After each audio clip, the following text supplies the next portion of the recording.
Do you suffer from FOMO? Fear of missing out on your favorite sporting event when you're away from home? With ipVanish VPN, you don't have to worry about streaming content over unsafe or restricted Wi-Fi to watch your favorite events. ipVanish VPN allows you unlimited and secure streams to all your favorite sporting events. Don't let unsafe Wi-Fi and ISP throttling stop you from cheering on your home team or favorite athletes. Get ipVanish VPN now. Hello everybody and welcome back to the West Ham Network. Anton here as West Ham come on the attack for a fourth goal. You're now watching the highlights review show on the West Ham Network. We are literally a minute away from finishing up the game. If you haven't already, go and check out ipVanish over there. For a discount, you can go across and best IPN. So if you want to see, say you're living in a different country, you want to watch Match of the Day, download the VPN. You can get access to our content from there, so go and check it out and you'll get a discount if you click on that, and you'll see the link in the description.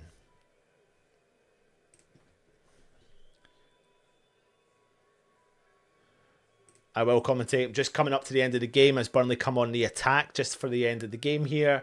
Burnley down the left hand side, West Ham potentially walking away. Burnley coming up to the last seconds. Ball whipped in. Oh, Areola has dropped the ball into the back of the net. I think Josh Cullen has actually scored it. It was a proper fumble. I tell you what, we are fucking lucky that we got that third goal. Our keeper's in nightmare today. He's raging. No, he's absolutely raging. But Burnley have put that ball in the back of the net thanks to a fumble. Let me just see what happens here. He's calling. Ball. I really needs to be dealing with that. Disappointing to concede that goal at the end there. But hopefully the referee just fucking blows the whistle and we can get out alive. That's the main thing. Let's get out of this situation alive. Ref is checking it. The ref is checking.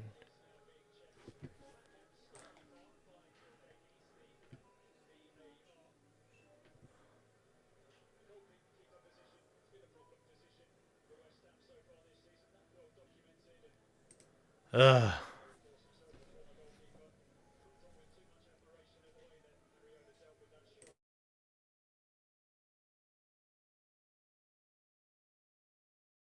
Just waiting for the end of the game. Goal has been given. The goal has been given. Now, referee, just blow that whistle. Just blow that whistle.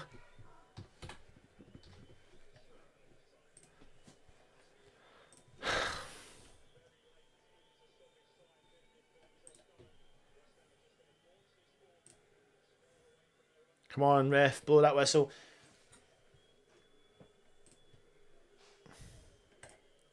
Blowing.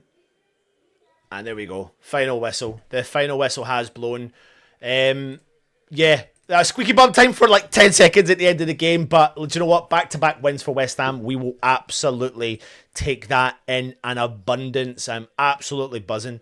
Absolutely buzzing by that, and so should you be. Now listen, I'm going to come off this stream here. No, sorry, hold on a second. Let me just actually hold on uno secondo.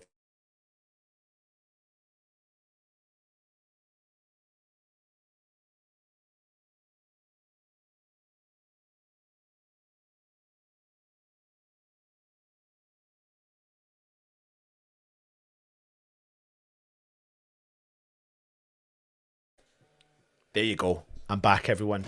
Welcome back to the West Ham Network.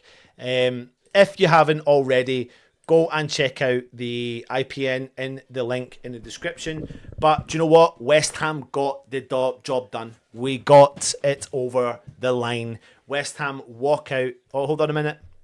Am I here? No? Can you not hear me? Hello? That's back. Cool, it's back. Yeah, do you know what? a bit of a weird performance from West Ham today, I could say. But at the end of the day, sometimes it's about grinding out results, and we needed that. And after having back-to-back losses, we are now in back-to-back wins for the first time in God knows when, literally. And I think when it comes to the two games that we played previous to that with Brentford and Leeds, that's what's kind of disappointing, because I feel like if we'd have maybe set up similar to what we did in those games, we may be in a different circumstances the way we did against Newcastle and the way we have against Burnley as well. But I thought it was a solid performance all round from West Ham. I thought, I think the energy, the dynamics of the midfield with Potts, Paquetá, Fernandes really does change the way that West Ham are as a unit and as a team. And even though Freddie Potts came off, and even though he didn't make the massive impact compared to what he did in the game against Newcastle, he really defines what West Ham need in the middle of that park, which is legs. And the energy that guy Fernandes has, man, the consistency in his running, his pace, he must cover so much ground. I honestly, for me, Fernandes is man of the match. I know a lot of people are saying that was one of Tadebo's best game, and it was. But for me, I'm giving it to Fernandes. I just think he is an absolute machine in what he does. Let me give you the stats. He played the full game for West Ham. He was key passes. He had 3 key passes in the game. He had 98% pass accuracy. 98% in all of the game. And his pass accuracy in the opposition half was 91%. So he's not, he goes forward, he turns and he goes. His passes in his own half, 100% pass accuracy in his own half. And his long ball accuracy was 100% also. He had 74 touches, so he was influential in the game. Only unsuccessful with 2 of his touches. He won 100% of his tackles in the game as well. He had 2 interceptions, 2 clearances, 1 block shot. He made 3 recoveries. He won 50% of his ground duels. He won 3/4 of his aerial duels. And that's an all-round performance from a player like him. He's ridiculously, he's just simply all over the place. I'm actually going to see if I can download his heat map for you, because it's fascinating when you look at players like Fernandes to see how much energy and drive they bring to a game, and really how influential a player like that actually is. So let me just bring this up for you just now. But I know I go on about it, but I just think he's a big game changer for West Ham, and you can see why Southampton wanted that amount of money for him. So this is it here. That's his heat map. Fernandes was just everywhere in the park, and you can see that. And to have a pass accuracy of 98% in all of the game, and 100% in his own half, and 91% in the opposition half, is just an all-round fantastic performance from the man, from the geezer.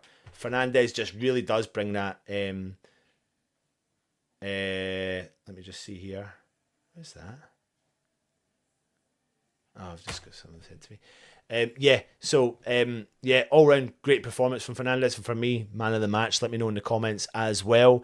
Paquetá, a bit quieter today, but I still think quite influential. He got booked in the first half. That probably gave him a bit of a negative vibe kicking about in there, but played 83 minutes he played.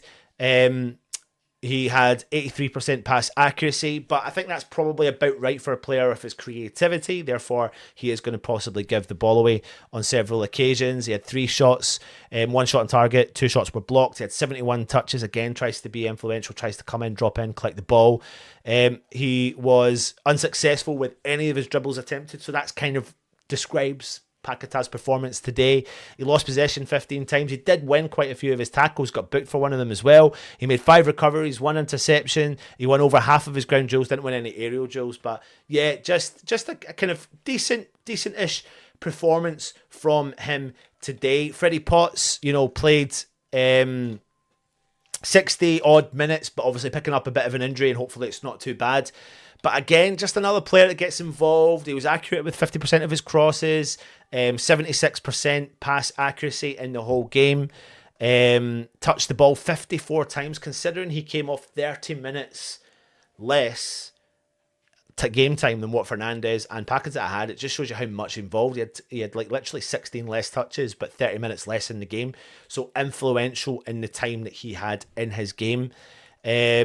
He was fouled 3 times. He won nearly all of his tackles. He won 3/4 of his ground duels. He won a third of his aerial duels in the game. He made 6 clearances as well. So again, just good all-round performance from a player that's really kind of rejuvenated the middle of the park. You know, maybe not as influential as what he was against Newcastle, but essentially still massively important. And I think his all-round his all-round play is what we really seen the benefit with.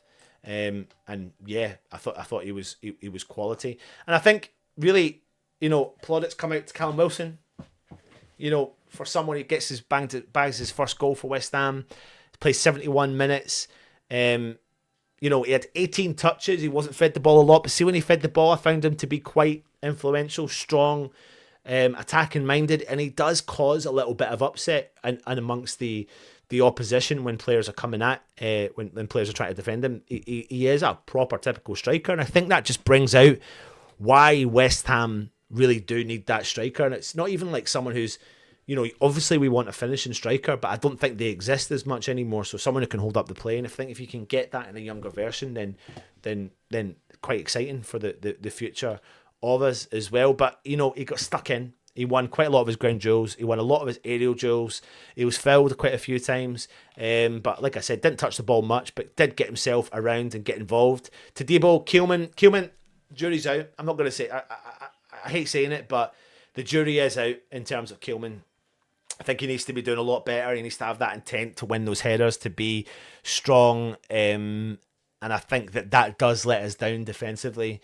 I think Areola put in a decent performance apart from the fumble at the end that gave us a little bit of squeaky bum time.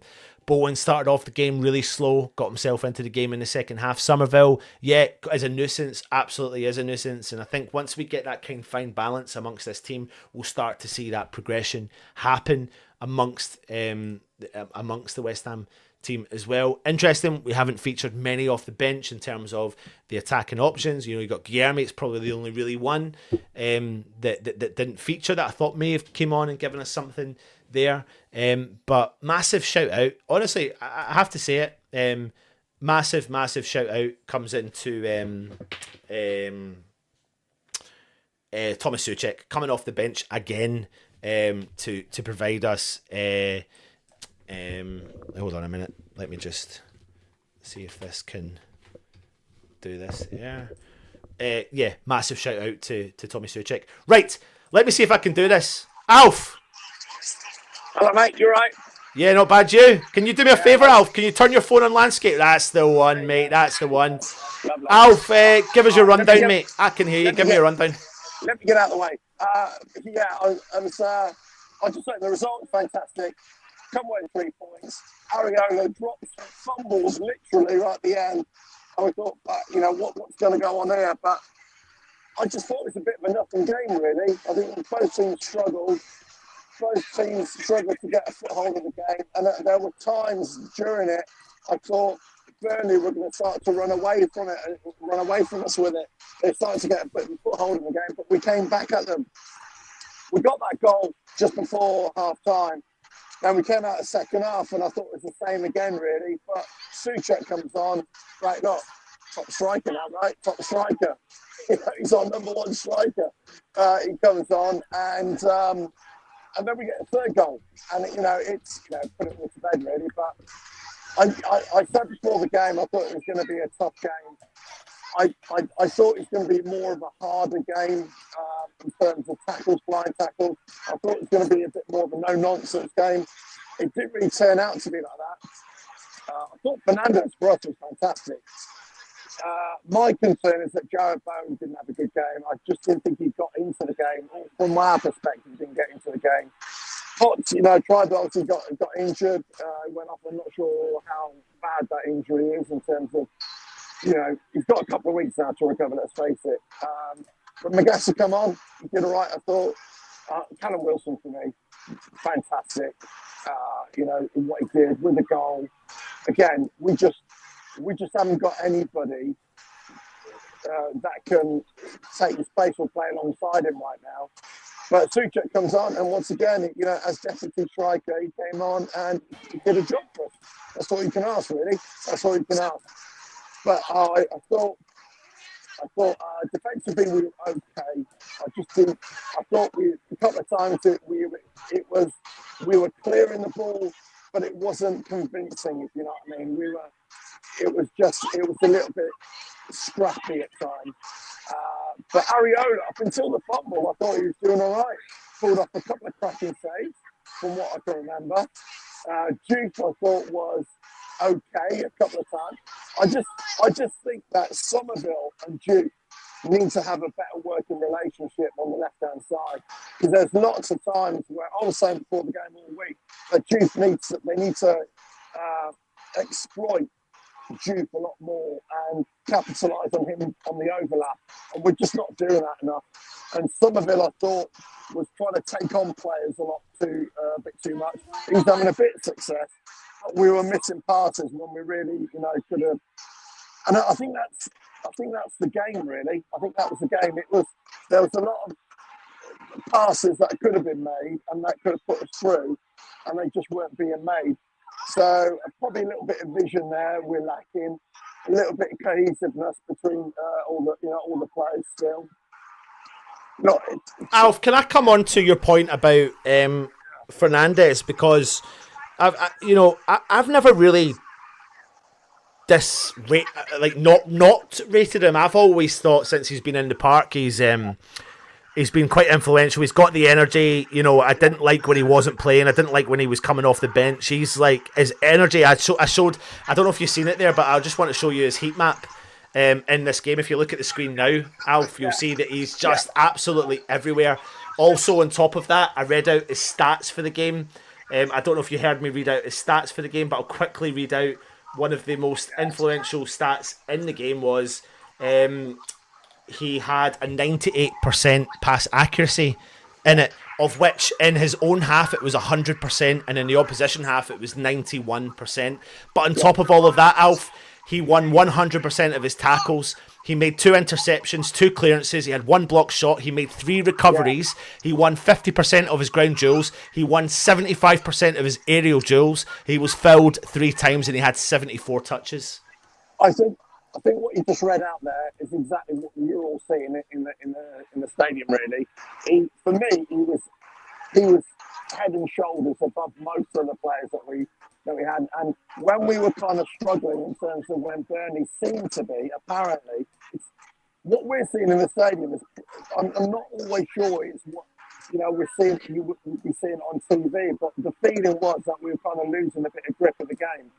But it did appear that Fernandes was the one of the players, there's a couple of other players, that were dragging us out of it. And top marks to Fernandes, I've got to say. He played really well. I thought Paqueta was okay again. He had some great moments. But again, playing some silly balls at times and trying to be a bit too clever. At times I thought Wan-Bissaka was foul of that a little bit. Alf, I'm gonna leave you and Russ. You stay on with Russ. I'm gonna leave you two to finish off the stream. Right. Okay. Fucking typical. Yeah, that's it. Leave it to the workers. Off he goes. Yeah. It's not like he's been sat on his arse for like 2 hours, has he?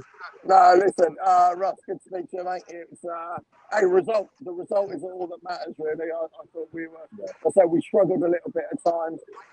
It was a bit of a nothing game at times. I thought it was a bit scrappy at times, but we did it. We won. That's all that matters. At the end of the day.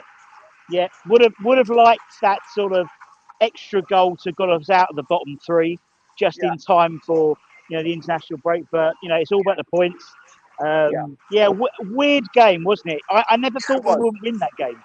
it was so weird. Just thought I felt we're going to score any minute, and yeah, but I thought yeah, Burnley was starting it in the first half. I thought they were going to pull away from us, and when they scored, I thought, oh, it's been coming, And then we got that equaliser, which we desperately needed just before half time, and then the second half came in. I thought, oh, Burnley started to pull away again, and we got our heads together and we managed to, stop them. But it was a bit of a weird game to watch. I think it was a bit of a difficult game to watch at times, in all fairness. But I thought the fans were fantastic. I thought, the atmosphere from where I was standing anyway, it was great.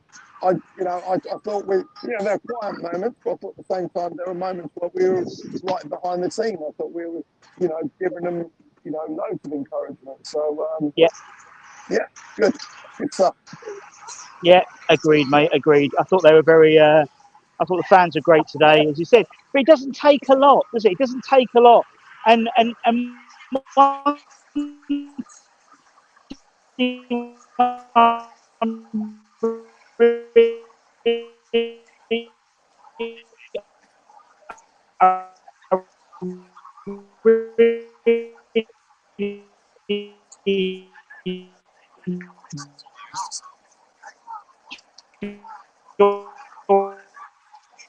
Alf, is that me, or was he sounding robotic there? I can't really make out what you're saying. Yeah, I don't know what he was saying there. I'll wait till he comes. I'll wait till his stream comes back on, and then he can jump back in again. But listen, I'm going to have to shoot off anyway.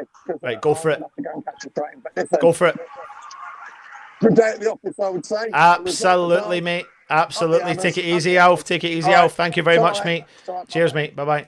Right, we're just going to wait for Russ to come back in. He's just struggling with his internet.